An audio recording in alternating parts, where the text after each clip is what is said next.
வணக்கம். இலங்கை செய்திகளுடன் நான் நிரோஷன். விரிவான செய்திகளுக்கு முன் தலைப்புச் செய்திகள். எனது சொத்து விவரங்கள் தவறாக புரிந்து கொள்ளப்பட்டுள்ளன என்று தொழில் கல்வி பிரதி அமைச்சர் நளின் ஹிவாகவி விளக்கம்.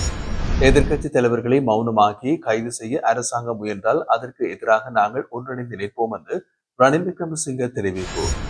தேசிய மக்கள் சக்தி அரசாங்கம் விகிதாசார தேர்தல் முறைமையினை மாற்ற முயற்சிக்கின்றது என்று முஸ்லிம் காங்கிரஸ் தலைவர் ரவுஃப் ஹக்கீம் குற்றச்சாட்டு. இலங்கையில் ராஜபக்சர்களில் மீண்டும் அரசியலில் புதிய அத்தியாயத்தை தொடங்க முடியாது என்று அமைச்சர் கே.டி. லால்காந்த கருத்து. இனி விரிவான செய்திகள். எனது சொத்து விவரங்கள் தவறாக புரிந்து கொள்ளப்பட்டுள்ளன என்று தொழில் கல்வி பிரதி அமைச்சர் நளின் ஹேவாகை விளக்கம் அளித்துள்ளார்.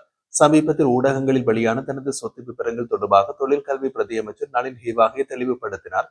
அவரது சொத்து நிலைமைகள் குறித்த தகவல்கள் பொதுமக்களிடம் தவறாக புரிந்து கொள்ளப்பட்டுள்ளதாகவும் அவர் வலியுறுத்தியுள்ளார். வெளியான அறிக்கைகளின்படி நளின் ஹேவாகவிடம் சுமார் 2.2 மில்லியன் வங்கிக் கணக்குகளில் இருப்பதாகவும் மேலும் 2.4 மில்லியன் மதிப்புள்ள நிலம் உடையவராகவும் செய்திகள் வெளியாகி இருந்தது. இதற்கு பதிலளித்த அவர், எனது வங்கிக் கணக்குகளில் காணப்படும் தொகையில் என் மகளுக்கு பரிசளிக்கப்பட்ட பணமும் அடங்குகிறது. மேலும் கடந்த ஜனவரி மாதம் 1ஆம் தேதி அன்று நடைபெற்ற விழா ஒன்றில் கிடைத்த நிதியும் அந்த கணக்கில் சேர்க்கப்பட்டுள்ளது என்று விளக்கம் அளித்தார். அதேபோல் நான் அரசியல் நுழைவதற்கு முன்பே இந்த நிலத்தை வாங்கியவன். அரசியல் மூலம் அல்லது அநியாயமான வழிகளில் நான் சொத்து சேர்த்ததில்லை. மேலும் தனது வருவாய் மூலங்களை வலியுறுத்திய ஹேவாகே, நாங்கள் யாசகர்கள் அல்ல.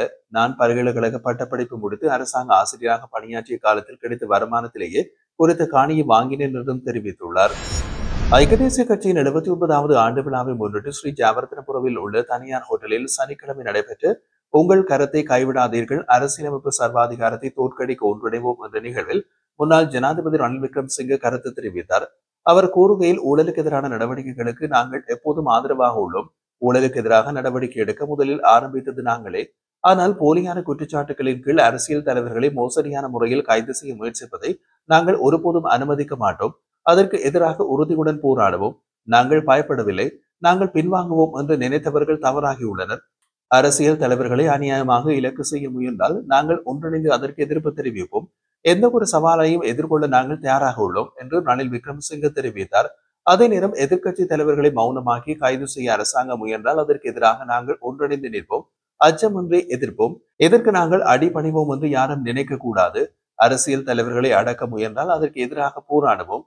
மேலும் தனது கைது தொடர்பில் அனைத்து கட்சிகளில் இருந்தும் தலைவர்கள் வந்து ஆதரவு தெரிவித்ததை ஜனநாயக பண்பாக எடுத்துக்கொண்டதாகவும் அவர் கூறினார். 78 ஆண்டு கால கல்வி, சுகாதாரம், மின்சாரம், திறந்த பொருளாதாரம் போன்ற துறைகளில் முன்னேற்றங்களை ஏற்படுத்தியதையும் அரசியலை உயர்ந்தவர்களுக்கே அல்லாமல் மக்களிடம் கொண்டு சென்றதையும் வலியுறுத்தினார். இந்த கூட்டத்திற்கு பிறகு பிரிந்து செல்ல மாட்டோம். அனைத்து கட்சிகளும் ஒன்றிணைந்து ஆயிரக்கணக்கான கூட்டங்களை நடத்த வேண்டும். அடுத்தபடியே எடுத்து வைத்து ஒன்றுபட்ட முன்னுருவம் என்றும் ரணில் விக்ரமசிங்கே தெரிவித்தார். தேசிய மக்கள் சக்தி அரசாங்கம் விகிதாசார தேர்தல் முறைமையை மாற்ற முயற்சிக்கிறது என்று முஸ்லிம் காங்கிரஸ் தலைவர் ரவுஃப் ஹக்கீம் தெரிவித்துள்ளார். ஐக்கிய தேசிய கட்சியின் 79வது ஆண்டு விழாவில் உரையாற்றிய ரவுஃப் ஹக்கீம், பல அரசாங்கங்களை அறுதி பெரும்பான்மை அல்லது 2/3 பெரும்பான்மை அடைந்த பிறகு செயல்படும் விதங்களை முன்னிட்டு எதிர்க்கட்சிகள் மீது ஏற்படும் விளைவுகளை கவனிக்க வேண்டும் என்று தெரிவித்தார். தொடர்ந்து அவர் விகிதாசார தேர்தல் முறைமை ஸ்திரமான ஆட்சிக்கு அவசியம் என்று குறிப்பிட்டு முன்னாள் ஜனாதிபதி ரணில் விக்ரமசிங்கவின் தலைமையிலான அரசு கொண்டு வந்த மாகாண சபை முறைமை மாற்றத்திற்கும் எதிர்ப்பு தெரிவித்திருந்தார். ஆனால் கடந்த 12 ஆண்டு கால மாகாண சபை இல்லை என்றும் அவர் கூறினார். ரவுஃப் ஹக்கீம் மேலும் ஐக்கிய தேசிய கட்சி கொண்டு வந்த விகிதாசார முறை சிறிய கட்சிகளுக்கும் வாய்ப்பு அளித்தது. தற்போது அரசாங்கம் தேர்தல் முறைமையினை மாற்றி சிறிய கட்சிகளை முடக்க முயற்சிக்கின்றது. இதற்கு எதிராக நாம் ஒன்றிணைந்து போராட வேண்டும் என்று தெரிவித்துள்ளார்.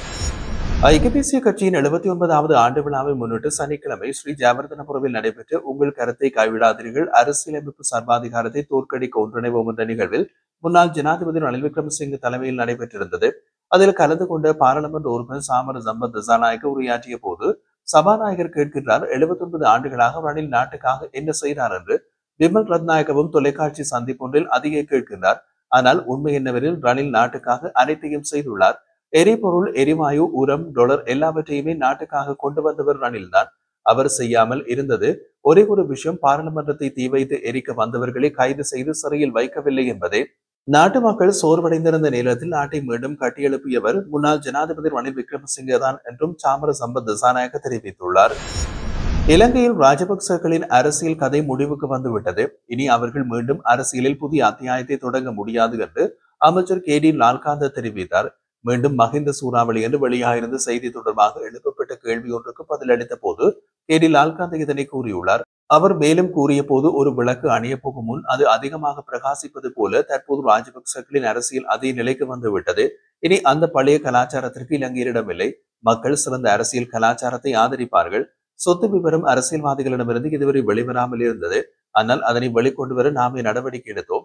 அரசியல்வாதிகள் அனைவரும் கள்வர்கள் அல்லர். யாரேனும் முறையற்ற விதத்தில் சொத்து சேர்த்திருந்தால் சட்டத்தின் கீழ் நடவடிக்கை எடுக்கப்படும் என்றும், சட்டம் அனைவருக்கும் சமமாக அமல்படுத்தப்பட்டு வருகிறது என்றும் கூறினார். வெளிநாடுகளில் பணிபுரியும் போது உயிரிழக்கும் புலம்பெயர்ந்த இலங்கை தொழிலாளர்களின் குடும்பங்களுக்கு வழங்கப்படும் இழப்பீட்டை 6 லட்சத்திலிருந்து 20 லட்சமாக அதிகரிக்க அரசாங்கம் முடிவு செய்துள்ளது. இலங்கை வெளிநாட்டு வேலைவாய்ப்பு பணியகத்தின் தலைவர் கோசல விக்ரமசிங்க இதனை தெரிவித்துள்ளார்.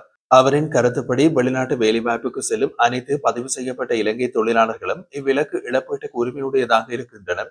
ஆகஸ்ட் மாத இறுதி நிலவரப்படி இலங்கை புலம்பெயர்ந்த தொழிலாளர்கள் நாட்டிற்கு 5.2 பில்லியன் டாலர்களை அனுப்பியுள்ளார்கள்.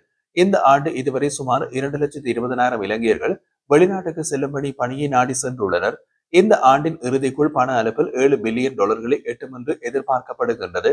மேலும் 2026ஆம் ஆண்டில் இந்த தொகை 7.5 பில்லியன் டாலருக்கு உயரும் என்றும் கோசல விக்ரமசிங்க நம்பிக்கை வெளியிட்டுள்ளார். மெத்தனவில் சமீபத்தில் கண்டுபிடிக்கப்பட்ட ரசாயன மாதிரிகள் தொடர்பான அதிகாரப்பூர்வ அறிக்கை அரசு ரசாயன பகுப்பாய்வாளர் திணைக்களத்தினால் போலீசாருக்கு சமர்ப்பிக்கப்பட்டது. அறிக்கையின்படி குறித்த மாதிரிகளில் கிறிஸ்டல் மெத்தம்பேட்டமைன் தயாரிக்க பயன்படுத்தப்படும் ரசாயனங்கள் இருப்பது உறுதிப்படுத்தப்பட்டுள்ளது. இந்தோனேஷியாவில் ஒழுங்கமைக்கப்பட்ட குற்றக்குழு உறுப்பினர் மற்றும் போதைப்பொருள் கடத்தல்காரர் ஹெகல்பத்ர பத்மேவுடன் கைது செய்யப்பட்ட பெக்கோ சமனுடன் நடத்தப்பட்ட விசாரணையில் ஐஸ்ரக போதைப்பொருள் தயாரிப்பில் பயன்படுத்தப்பட்டதாக சந்தேகிக்கப்படும் ரசாயனங்கள் அடங்கிய 2 கொள்கலன்கள் மித்தனியாவில் உள்ள தோராய பகுதியில் கண்டுபிடிக்கப்பட்டதாக தெரிய வந்தது. சில நாட்களுக்கு முன்பு மித்தனியாவில் மீட்கப்பட்ட சில ரசாயனங்கள் வரலியாவில் ஐஸ் போதைப்பொருள் தயாரிப்பு இடத்திற்கு எடுத்துச் செல்லப்பட்டு பின்னர் ஹமாந்தோட்டே, கொடமாமுவ மற்றும் கந்தானவுக்கு கடத்தப்பட்டதாகவும் அறியப்படுகின்றது. இந்த நிலையில் அரசு ரசாயன பகுப்பாய்வாளர் திணைக்களமும் தேசிய அபாயகர ஊடகங்கள் கட்டுப்பாட்டு சபையும் மித்தனியா மற்றும் கந்தானியில் மீட்கப்பட்ட மாதிரிகளை பரிசோதித்து அது சார்ந்த அறிக்கைகளை போலீசாருக்கு சமர்ப்பித்துள்ளனர். 2025ஆம் ஆண்டில் இதுவரையான காலப்பகுதியில் 51 லட்சம் பேரை போலீசார் சோதனையிட்டுள்ளதாக போலீஸ் ஊடக பேச்சாளர் உதவி போலீஸ் அத்தியட்சகர் FU வுட்லர் தெரிவித்துள்ளார். இன்றைய தினம் இடம்பெற்றிருந்த விசேட ஊடக சந்திப்பொன்றில் அவர் இதனை குறிப்பிட்டுள்ளார். ஜனவரி 12ஆம் தேதி முதல் இந்த சோதனை நடவடிக்கை முன்னெடுக்கப்படும் நிலையில் இதுவரையில் 51,1516 பேர் சோதனையிடப்பட்டுள்ள நிலையில் அவர்களில் 1,04,602 பேர் சந்தேகத்தின் பேரில் கைது செய்யப்பட்டுள்ளனர். குறித்த நபர்களின் 4,630 பேர் குற்றங்களுடன் நேரடி தொடர்புடையவர்கள் என்று அடையாளம் காணப்பட்டதாகவும் போலீஸ் ஊடக பேச்சாளர் தெரிவித்துள்ளார். இது தவிர 61 T-56 மற்றும் 62 கைத்துப்பாக்கிகள் உட்பட 1,721 ஆயுதங்களும் போலீசாரால் மீட்கப்பட்டுள்ளது. 2025ஆம் ஆண்டு ஜனவரி 1ஆம் தேதி பதிவான துப்பாக்கி சூட்டு சம்பவங்கள் தொடர்பாக 38 துப்பாக்கிதாரிகள், மோட்டார் சைக்கிள்களை செலுத்திய 27 பேர் மற்றும் உதவிகளை வழங்கி 263 பேர் உட்பட 328 சந்தேக நபர்கள் கைது செய்யப்பட்டுள்ளனர். இதேவேளை இந்த சுற்றிவளைப்பு நடவடிக்கைகளின் போது 46,909 பேர் மதுபோதையில் வாகனம் செலுத்தியதாகவும் கைது செய்யப்பட்டார்கள். கவனக்குறைவாக வாகனம் செலுத்தியதற்காக அவர்களில் 3,404 சாரதிகள் மீது சட்ட நடவடிக்கை எடுக்கப்பட்டுள்ளதாகவும் போலீஸ் ஊடக பேச்சாளர் மேலும் தெரிவித்தார்.